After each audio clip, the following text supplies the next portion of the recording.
Mesdames et messieurs, bonsoir. Bienvenue à cette édition du journal dédié à l'actualité environnementale sur Planète Terre à Terre TV. Nous sommes le jeudi 7 septembre 2023. Le porte-hélicoptère amphibie Mistral de la marine française est en escale à Cotonou dans le cadre de la présence maritime coordonnée. Il a abrité ce jour une rencontre entre les acteurs béninois de la mer et les officiers stagiaires afin de présenter la formation Sirène, entendez stage d'instruction régionale, embarquée et numérique. Elle est placée sous le patronage de l'architecture de Yaoundé. Il était aussi question d'échanger sur les enjeux et actions en matière de sécurité maritime des partenaires béninois et européens. Reportage.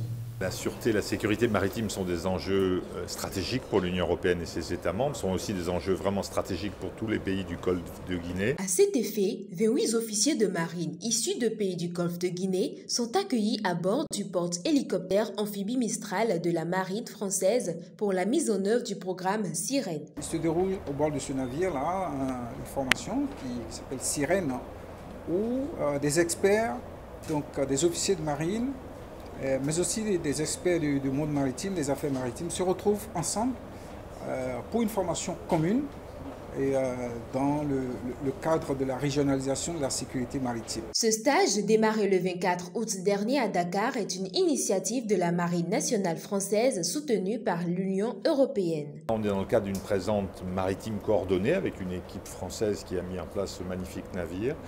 Et côté Union européenne, on finance une partie des personnes ressources qui interviennent dans les formations et on développe cette stratégie au niveau Afrique de l'Ouest et Afrique centrale pour essayer de développer toutes les pratiques d'état de droit en matière de lutte contre les formes de trafic illicite. Cette formation contribue ainsi à l'approfondissement des connaissances et savoir-faire liés à l'action de l'État en mer. Elle prendra fin le 22 septembre à Abidjan. Les marines de combat, les marines nationales, sont de plus en plus impliquées dans justement la préservation des ressources que nous offre ce magnifique domaine maritime. Donc c'est vraiment une action de partenariat dans le Golfe de Guinée pour détecter toute activité illicite et promouvoir finalement la sécurité maritime. Au sommet africain pour le climat, la société civile se réjouit des décisions prises. À l'issue de 3 jours de discussion au Kenya, pour trouver des solutions aux défis climatiques, la déclaration de Nairobi a été adoptée mercredi par les 19 chefs d'État et de gouvernement du continent. Le document final doit servir de base pour mettre en avant une position commune de l'Afrique à la COP 28. C'était la première fois qu'un tel sommet se déroulait en Afrique. Des engagements pour développer les énergies renouvelables, l'agriculture ou les industries vertes. Un appel à une architecture financière qui permettrait l'allègement des dettes.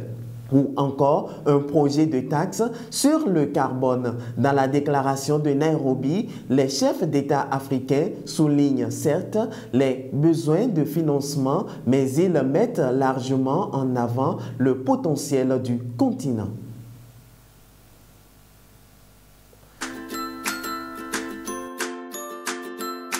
100% Terre vous fait découvrir les merveilles de la nature pour le bien-être de la peau et des cheveux.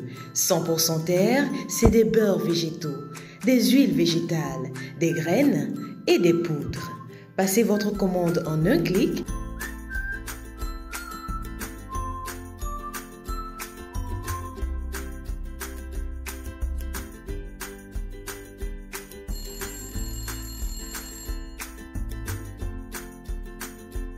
« 100% Terre, le bonheur est dans la nature.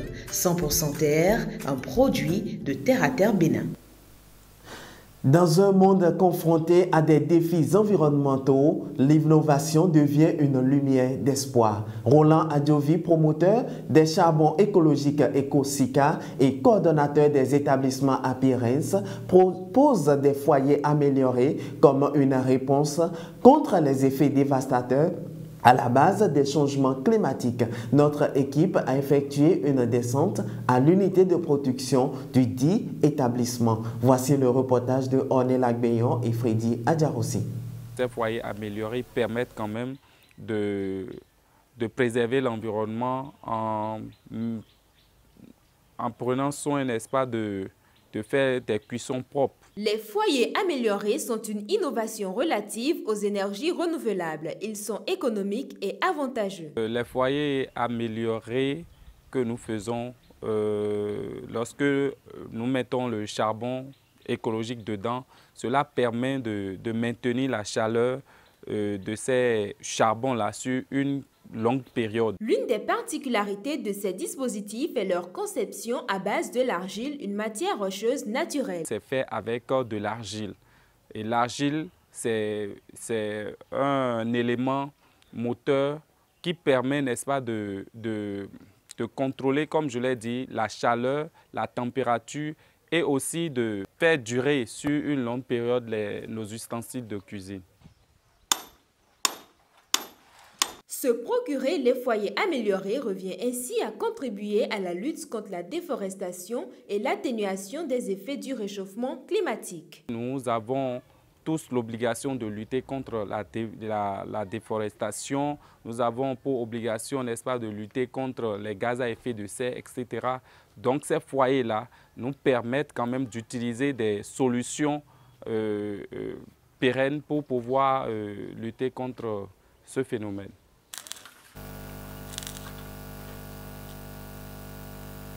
Ces foyers novateurs sont révolutionnaires et font de leurs utilisateurs des citoyens éco-responsables. Leur usage témoigne de notre engagement envers la planète. Le promoteur donne plus d'explications au micro de Onela Beyon. Nous sommes dans l'écologie, ce qui nous amène à lutter contre la déforestation, les gaz à effet de serre et tout.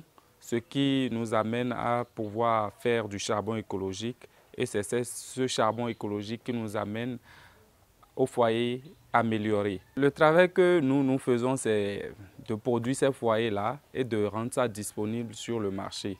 Et ces foyers, vous auriez constaté, nous faisons une production de masse afin que ces foyers-là puissent être disponibles partout au Bénin. On n'utilise pas que des fers, nous utilisons aussi de l'argile. Et l'argile, vous savez, c'est ce que nos grands-parents utilisaient. Il n'y a pas de produits chimiques et c'est vraiment naturel. Donc, ce qui fait que nous avons opté pour l'argile dans la fabrication, n'est-ce pas, de ces foyers. La population doit quand même adopter ces foyers améliorés parce qu'aujourd'hui, nous avons tous l'obligation de lutter contre la déforestation. Nous avons pour obligation, n'est-ce pas, de lutter contre les gaz à effet de serre, etc. Donc ces foyers-là nous permettent quand même d'utiliser des solutions pérennes pour pouvoir lutter contre ce phénomène. Mesdames et messieurs, c'est la fin de ce journal télévisé dédié à l'actualité environnementale sur Planète Terre à Terre TV. Prenez l'habitude de nous suivre sur notre chaîne Terre à Terre Bénin sur Facebook et YouTube et www.planetterreaterretv.bj, notre web TV. N'oubliez surtout pas de vous abonner, d'aimer et de partager nos vidéos. Contactez-nous également pour la couverture médiatique de toutes vos activités liées à l'environnement. Protégez l'environnement parce que l'environnement, c'est vous.